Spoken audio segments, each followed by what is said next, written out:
బలపరుస్తుంది. ఈ రోజు నువ్వు దేనికి దడుచుకుంటావో అదే నీ దగ్గరకు వచ్చి నేను భయపెట్టడానికి ప్రయత్నం చేస్తుంది.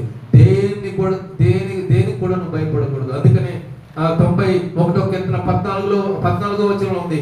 7వ వచనం నుంచి మీరు చదివితే 191వ కీర్తన 7వ వచనం ఉంది. నీ కుడి ప్రక్కన 1000 మంది పడినను,